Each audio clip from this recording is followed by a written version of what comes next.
Hello world, I'm Mandy Mundo, and this is my trip to Tanzania. Most of it was spent in a moving vehicle and checking out the countryside through the window of the car. Our first part of the journey was an African safari. We went to a couple different parks and saw lots of animals. Now, riding on the Land Cruiser during the safari is not always all that it's cracked up to be. It's very bumpy. The GoPro doesn't really do it justice because of its stability features, but it is very, very bumpy. And coming on these country roads, which was a lot of the journey, spent hours just on these bumpy roads, and can definitely see that there are plenty of people just walking along the side. Not only did we see people, but we saw lots of animals too. We pulled over at one point and saw a herd of cow crossing the river, and then some goats as well in the rural villages. And yes, the women do actually carry stuff on their head, and it was so impressive to see what they would put up there and how skilled they were. We stayed at some great places along the way. This was our hut at one of the safari camps. This was the second camp we visited. And then this was our stay in Zanzibar, our villa with a pool overlooking the sea. Conversely, this was the second accommodation that we stayed in.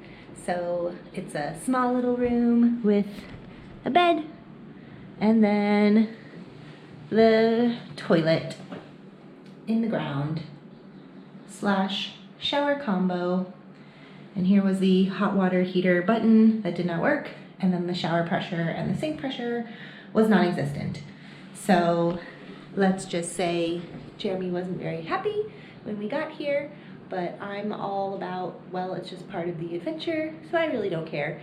And then when we went to dinner last night here, we met the gentleman who set up our dinner, our food, one of the local guides, and he sat down with us and he said that he was building his own hotel himself. He's going to do like a breakfast restaurant hotel combo, and he wanted to thank us for choosing to come to Tanzania because it helps them out a lot. So you hear stories like that, and I think, you know what, who cares if I have to squat to pee a couple times today and have basically no hot water, no shower pressure. Oh well. Some other people are very grateful that we are here. So it's all part of the adventure again, and we'll see what the next leg of our adventure brings. On our hours-long journeys throughout the countryside, I was surprised at how many trucks there were. So definitely the main way of shipping goods, these really large trucks. And then along the way, throughout these villages, there would be people selling stuff on the side of the road, and it was interesting to see what they had. So bed frames, mattresses, clothes, shoes, fruit stands. And then we came across this guy who had a scooter full of what I'm guessing is big bags of rice. And we actually saw him later on down the road because he had passed us, or we had passed him, and it was just so impressive how he carried all that. So we made a pit stop to have our picnic lunch. It's chicken, and then there was a veggie pie. I already ate the veggie pie. But as we were standing here by the Land Cruiser eating, a young couple on a scooter came by, and they asked our guide if they could take a picture with me. And I said, sure. And I thought, oh, it's because they know who I am. They've seen my Mandy Mundo videos. No, it's because over here, they don't see a lot of people of my skin color. So it was very unique to them, so they wanted to take a picture. And I noticed that when I was in the Philippines as well, years ago, that people wanted to take their picture with me because of my skin color. So I thought it was fun. We went to the bridge over there, and we even did like an Instagram photo shoot where I was holding hands with the girl as we were walking away. Jeremy should have taken that as a hint to grab the GoPro and film our encounter, but he didn't, so I just have to tell you about it. But it was fun. We took like about 30 different pictures with the young man and the young lady. So yeah. never know what you're going to encounter here in Tanzania. More roadside shopping, some tires and some doors, so lots of different goods being sold. On mainland Tanzania, there were definitely different types of cities, so this was more of a metropolis that we drove through. So lots of different vendors on the roadside. And I noticed that the women were dressed mostly conservatively, either wearing long skirts or long dresses. And the fashion was amazing. All the different patterns that they had for their dresses was really nice to look at on the drive. And then you had some more medium-sized villages, so it still had some standing structures as we were driving through. But then you also had the really rural villages as well, so it looked like just huts, basically, that people were living in.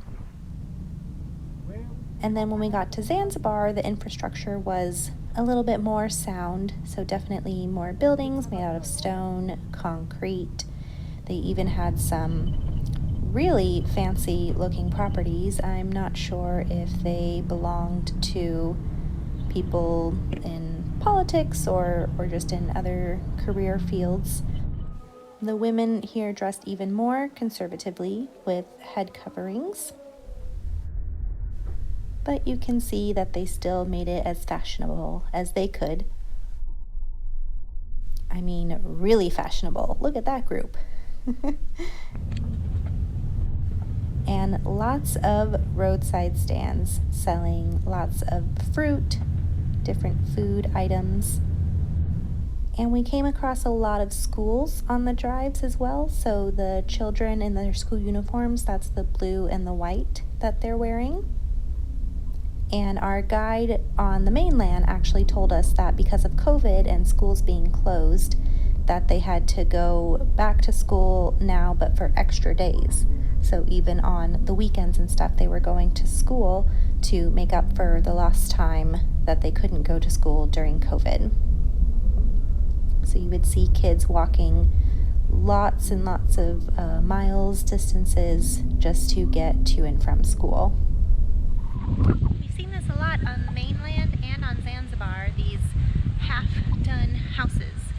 So it's like they built up the frame and then just stopped and did nothing else with it.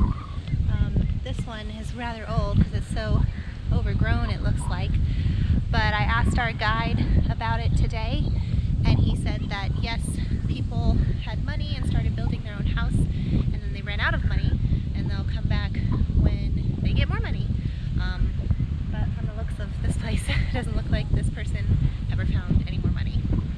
So it's unfortunate because there's a lot of things like this all over the island and all over the mainland too. Probably. One thing we did a lot of in Tanzania was eat fruit. There was fruit everywhere, from roadside stands to big carts full of fruit throughout the town, to fruit tastings at the spice farm, and then fruit provided during our snorkeling adventure. It was great. I've eaten way more fruit. But the best part, I think, was just interacting with the people and seeing how they lived and how they enjoyed their lives, whether it's playing soccer on the beach or putting on a show for the tourists. Yeah, welcome again in Texas place. Now it's Zanzibar, but Texas, another word. So everybody welcome, Hakuna Matata. Or kids just excited to see someone new. Yeah.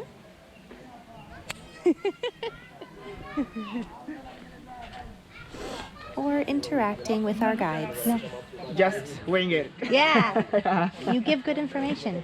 Really? Yes. Thank you so much. Yes. It was by far the best part of the adventure.